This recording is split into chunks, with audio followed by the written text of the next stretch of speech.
Evangelho de Marcos, capítulo 3, a partir do verso 13.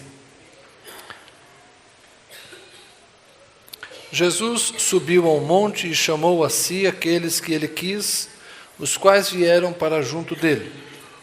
Escolheu 12, designando-os apóstolos, para que estivessem com ele e os enviasse a pregar e tivessem autoridade para expulsar demônios. Agora, saltando para o Evangelho de Lucas, capítulo 24, verso 44.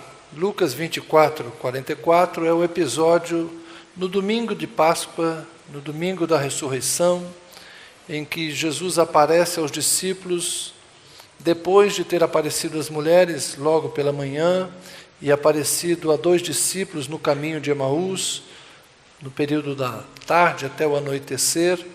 Jesus, à noite, vai aparecer aos discípulos que estavam reunidos no cenáculo. Lucas 24, 44 diz: E disse-lhes: Foi isso que eu lhes falei enquanto ainda estava com vocês. Era necessário que se cumprisse tudo o que a meu respeito está escrito na lei de Moisés, nos profetas e nos salmos.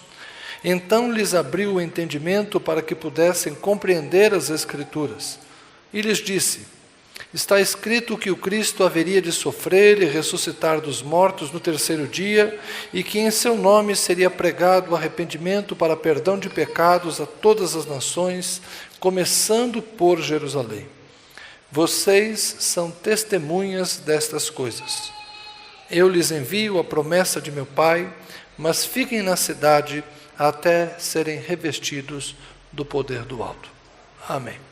Esse foi um dos textos que trabalhamos hoje pela manhã na Escola Bíblica Dominical, falando sobre o Espírito Santo que nos reveste de poder. Mas eu quero retomar com vocês esta análise do que foi a vida de discipulado dos 12, daqueles que andaram bem perto de Jesus.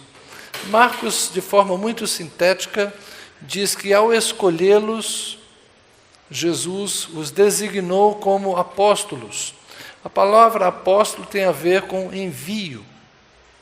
Jesus os convidou para serem discípulos, mas já com a intenção de enviá-los. Ao dizer que eles eram apóstolos, eles já estavam compreendendo o destino ou o propósito do chamado deles. Jesus não os chamou apenas para serem alunos, porque discípulo literalmente é aluno. Mas ele estava dizendo: eu estou escolhendo vocês como meus discípulos, como meus alunos, para que vocês sejam meus apóstolos, porque eu vou enviá-los. E para isso é importante que vocês estejam comigo. Estar comigo.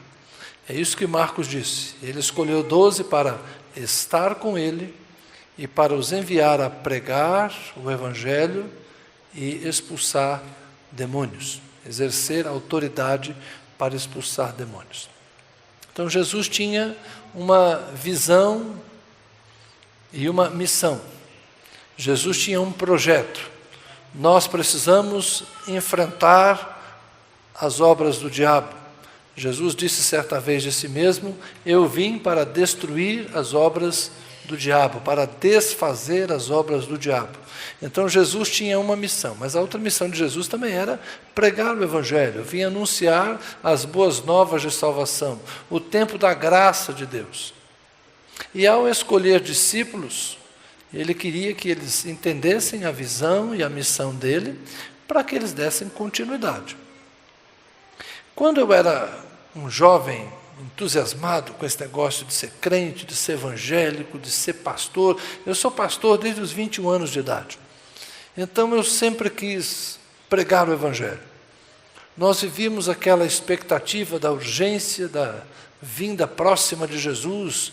Antes do ano 2000, havia todo aquele frenesi: Jesus está voltando, Jesus está voltando. A gente cantava aqueles hinos: o mercado está vazio, sua agitação parou, o rei está voltando. Então pregar o Evangelho era a coisa mais urgente. Então nós vivemos esta época de pregar, pregar, pregar. A gente pregava nas praças, a gente pregava em casa, a gente pregava na igreja. Toda hora que fosse possível, nós estávamos pregando o Evangelho. Eu vivia em São Paulo e aqui em Brasília não era diferente. Os irmãos usavam aqui o megafone, colocavam nas costas e os pregadores se revezavam. Diversos obreiros aqui da PIB se dedicavam a isso e andavam pelo Bandeirante e pregavam em todos os cantos. O Evangelho era pregado porque Jesus está voltando. Nós também nos ocupávamos com essa questão de batalha espiritual, de libertação. Tem que orar pelas pessoas, tem muita gente encapetada, tem muita gente aí sendo abusada pelo diabo, e a gente precisa ter poder e ter autoridade para expulsar demônios. Então nós orávamos bastante, nós fazíamos vigílias e fazíamos consagrações, porque se acontecesse de alguém precisar, nós tínhamos que estar preparados para o enfrentamento. Na juventude é assim, a gente está muito mais preso às nossas atividades. Nós queremos fazer coisas, fazer coisas. E hoje, dessas ações que estão aqui nesse verso, Jesus escolheu pessoas para estar com Ele, para pregar o Evangelho e para exercer autoridade expulsando demônios. Eu confesso que hoje a parte que eu mais gosto é a parte do estar com Ele. Agora que os meus hormônios já se acalmaram, minhas taxas já não são as mesmas, o meu vigor físico já não é o mesmo, eu já não tenho que provar mais nada para ninguém, eu não me sinto na necessidade de conquistar nenhum espaço, nem de fazer meu nome notório na terra. Então agora eu confesso que o que mais me atrai nessas 3 ações não é tanto pregar o Evangelho, embora eu pregue bastante, estou eu aqui no púlpito todos os domingos falando com vocês, mas eu já não tenho a ideia de ser o cara que precisa pregar o Evangelho o tempo todo para todo mundo, em todo lugar. O senso de urgência já não é mais o mesmo. Eu também não estou por aí procurando encapetado para ficar me envolvendo com esses negócios. Se aparecer, não tem problema, a gente pede graça a Deus, em nome de Jesus expulsa, ele sai. Mas eu já não estou mais por aí procurando confusão, como a gente fazia naquela época, chutando trabalho de macumba que a gente achava na rua. A gente não está mais atrás desses negócios. Mas eu tenho perseguido com mais vontade esta terceira ação do estar com Jesus. O que mais me atrai hoje é o pensamento, estar com Ele. Não no sentido que alguns já pensaram aqui, de ir para o céu, calma, eu estou falando metaforicamente, de estar com Ele aqui, conhecê-lo aqui, servi-lo aqui, andar perto de Jesus, me aproximar mais e me identificar mais com esse Jesus encarnado que pisou a terra naqueles dias, mas com esse Jesus que ainda está presente na igreja, esse Jesus de quem nós somos o corpo, e que não está apenas em mim, mas está em você também.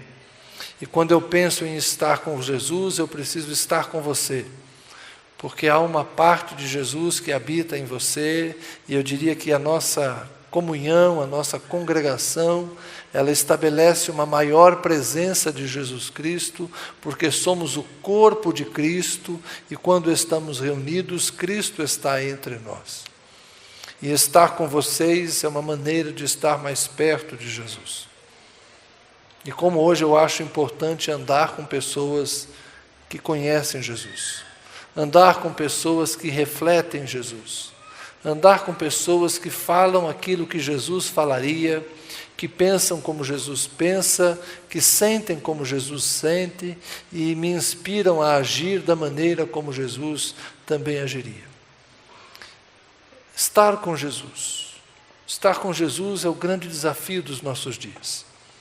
E é interessante que o texto que lemos em Lucas aponta para um projeto de vida muito claro de Jesus para os seus discípulos.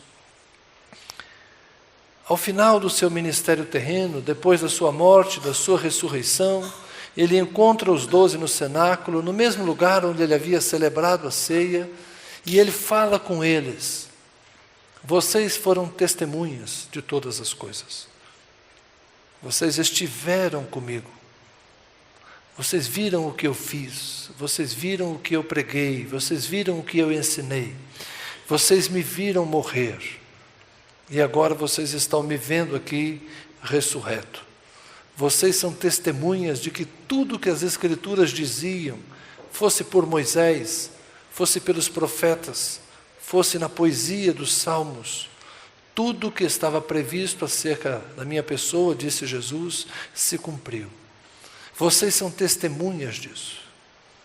Agora vocês precisam dizer, vocês precisam anunciar, vocês precisam proclamar.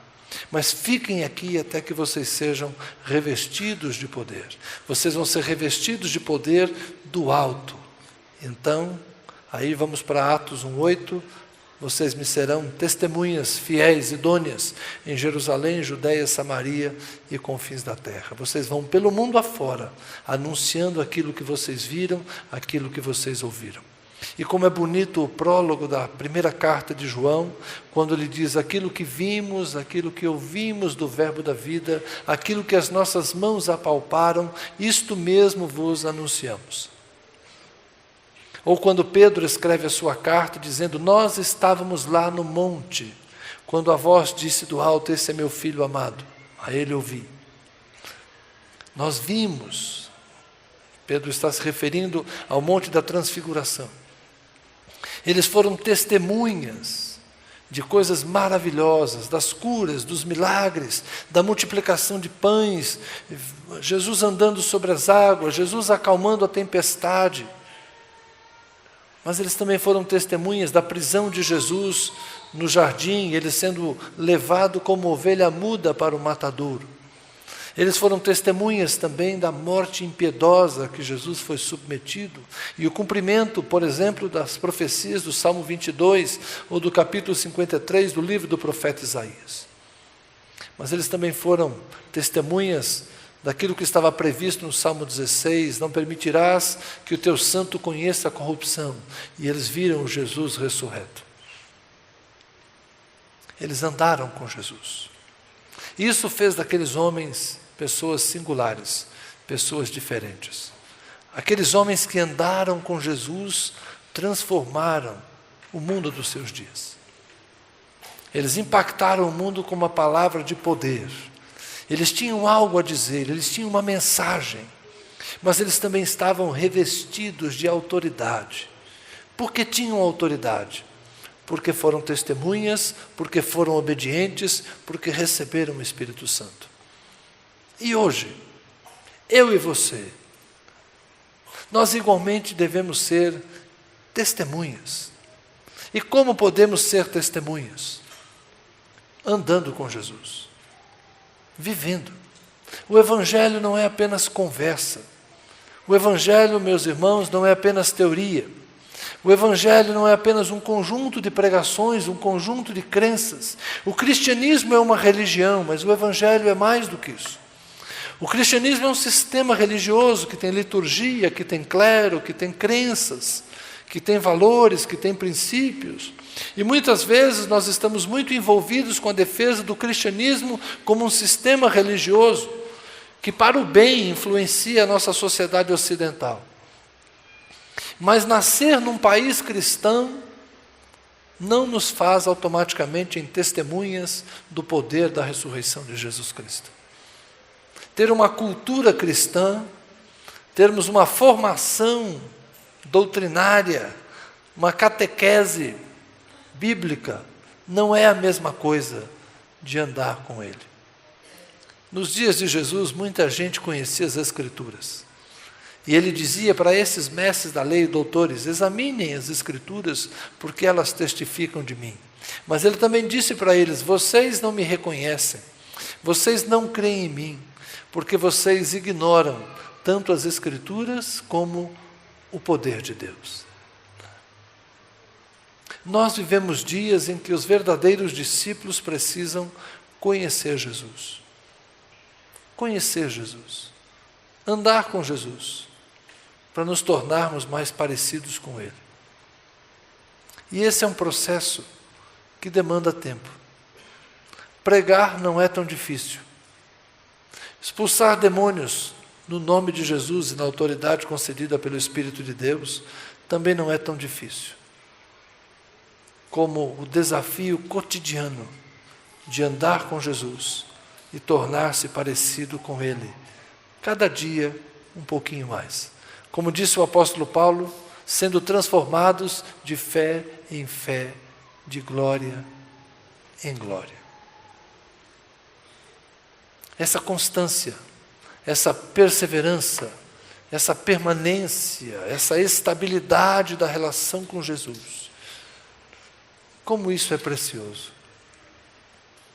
Mas ao mesmo tempo, como isso é difícil. Quando a gente é mais jovem, quando os hormônios são muito fortes, quando as paixões do mundo são muito cintilantes, muito atraentes, quando a nossa curiosidade é atraída por tantas coisas, nós nos distraímos, nós nos perdemos em tantos interesses secundários, e às vezes esquecemos aquilo que é o mais importante da vida. Por isso que Jesus disse que para segui-lo é preciso deixar todas as outras coisas. Para estar com Jesus é preciso fazer renúncias. Para estar com Jesus é preciso priorizá-lo. Para estar com Jesus é mais importante escolhê-lo. É como decidir ser santo quando todo mundo está te dizendo: aproveita a juventude. Quando eu era moço, a gente ouvia essas coisas. Cara, aproveita a sua juventude. Eu procurei aproveitar minha juventude para conhecer Jesus. E foi uma vida intensa de uma juventude com Jesus. Outros fizeram coisas diferentes. Mas tem gente que não aproveitou nem para um lado nem para outro. E tem hoje pessoas que estão envelhecendo e se perdendo na fé, tentando viver em coisas que não viveram. Andar com Jesus, escolher Jesus, estar com Jesus para ser uma melhor testemunha das coisas que funcionam na nossa própria vida. Porque pregar o Evangelho pressupõe que o Evangelho é verdade, mas ele tem que ser verdade em nós primeiro. Quando eu digo para você, confia em Deus, eu preciso ser uma das pessoas que já aprendeu a confiar em Deus. Se eu digo para você, espera em Deus, você precisa olhar para mim e ver alguém que tem esperança. Mas se um dia você me ouvir falar assim, cara, eu estou desesperado, eu vou dizer, espera aí, você que me disse espera, está dizendo que agora está desesperado? Eu me lembro uma vez que a minha mãe estava no avião, primeiro voo dela. Minha mãe só fez voo 2 vezes, uma vindo para cá e a outra voltando. Falou que nunca mais ela entra num avião. Primeiro voo dela, minha mãe percebe o avião sacudindo, ela ficou tranquila, achou que aquilo era normal. E 2 senhoras idosas estavam perto dela, estavam encorajando ela, seu primeiro voo, fica tranquilo, isso aqui é seguro, tal, fica nervosa não, tal. Então o avião começou a balançar, as 2 velhinhas falaram que isso era tranquilo. De repente as velhinhas tiraram o terço, começaram a rezar e minha mãe ficou apavorada. Se elas que já estão experientes estão com o terço rezando, imagina a minha mãe que nunca tinha voado, né? Então é assim, se nós pregamos para os outros, espera, tem paciência, confia, nós temos que ser pessoas que demonstram confiança. Se nós pregamos perdoa, tenha compaixão, tenha compreensão, tenha paciência, nós temos que demonstrar isso com a nossa vida. Isso tem a ver com caminhar com Jesus. Porque se nós queremos dizer a palavra de Jesus e falar para as pessoas aquilo que Jesus falaria, nós só teremos autoridade se tivermos sido revestidos de poder para vivermos esse Evangelho que nós pregamos. Eu te digo, confia no Senhor, porque eu confiei e o Senhor não falhou comigo. Eu te digo, espera no Senhor, porque eu esperei, e o Senhor me ouviu quando clamei por socorro.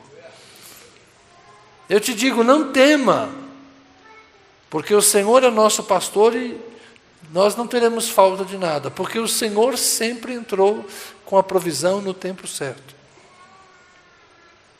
Só quem anda com Jesus consegue inspirar outras pessoas a andarem com Jesus. Mas é uma vida de intimidade, é uma vida de proximidade, é uma vida de relacionamento pessoal. Mais do que ser religioso, nós precisamos de fato de gente que conheça Jesus. E esse Jesus dos evangelhos, meus irmãos, foi o Jesus que marcou o coração daqueles discípulos a ponto deles não se importarem de morrer por aquela mensagem. Se esse Jesus causar o mesmo impacto em nossa vida, nós não nos importaremos de viver por essa mensagem. Afinal de contas, Jesus não está procurando mártires, Jesus está procurando discípulos. Jesus não está procurando quem queira morrer por Ele, mas Jesus está procurando quem queira viver por Ele. Jesus está querendo encontrar pessoas capazes de anunciar o Evangelho e de viver o Evangelho. Mas é uma questão de escolha pessoal, minha e sua. O texto de Marcos diz que ele subiu ao monte, orou, e quando desceu, chamou 12 homens e os nomeou apóstolos. Eu e você também somos convidados por Jesus a fazermos parte do seu grupo seleto de discípulos preparados para serem enviados. Muitas vezes nós achamos que só os pastores e os missionários é que têm uma vocação especial. Isso é coisa de pastor. Apóstolo, está vendo? Jesus chamou Pedro, Tiago, João, porque eles vão ser apóstolos, são os especiais. Assim hoje, Jesus também tem chamado algumas pessoas. Olha lá, fulano, ciclano. Eu tenho uma prima que é missionário, eu tenho um irmão que é não sei o que lá. Mas eu tenho uma notícia para dar para você. No corpo de Cristo, todos podemos ser revestidos de poder e todos podemos estar envolvidos nesse projeto de Deus. Porque a missão de Deus é para o mundo, é para a humanidade. E o corpo de Cristo, todo ele é útil e operoso. Então, embora uns de nós venham a ser pastores, outros de nós possam ser missionários, e talvez tenham uma vida um pouco diferente nessa questão do exercício do tempo, mas isso não significa que eu ou você não temos uma missão cotidiana. Onde você trabalha, onde você vive, onde você estuda, na sua casa, na sua família, você deve ser uma fiel testemunha de Jesus Cristo. Você tem que fazer diferença em qualquer lugar que você estiver. Nós achamos que Deus tem um grande projeto para algumas pessoas que Ele separa para viver de uma forma isolada, como se eles fossem fora do mundo, mas na verdade Deus está enviando a sua igreja ao mundo. Então cada um de nós é especial, cada um de nós tem um chamado, cada um de nós tem uma oportunidade, cada um de nós pode dar a sua contribuição, desde que cada um de nós de fato esteja comprometido a andar com Jesus. E no Evangelho ninguém se aposenta, no Evangelho ninguém pendura as chuteiras antes da morte. Todos nós devemos servir a Deus o tempo todo. Mas para servir a Deus o tempo todo, andar com Jesus o tempo todo. Anda com Jesus. Caminha com Jesus. Escolha Jesus.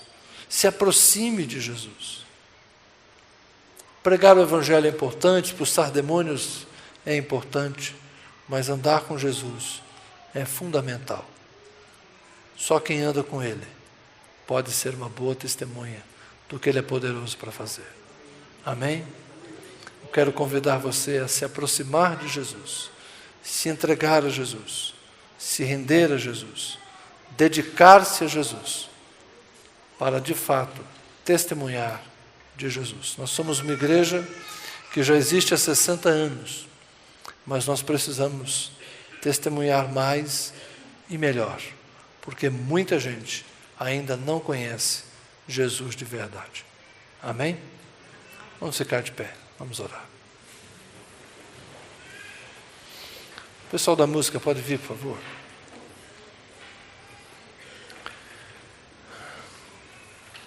Senhor Jesus, é verdade que nós vivemos dias de muita agitação, tantos afazeres, tantas escolhas, tantas tarefas, tantos estímulos, tantas informações. Corremos atrás do vento, Senhor, e o vento corre de nós.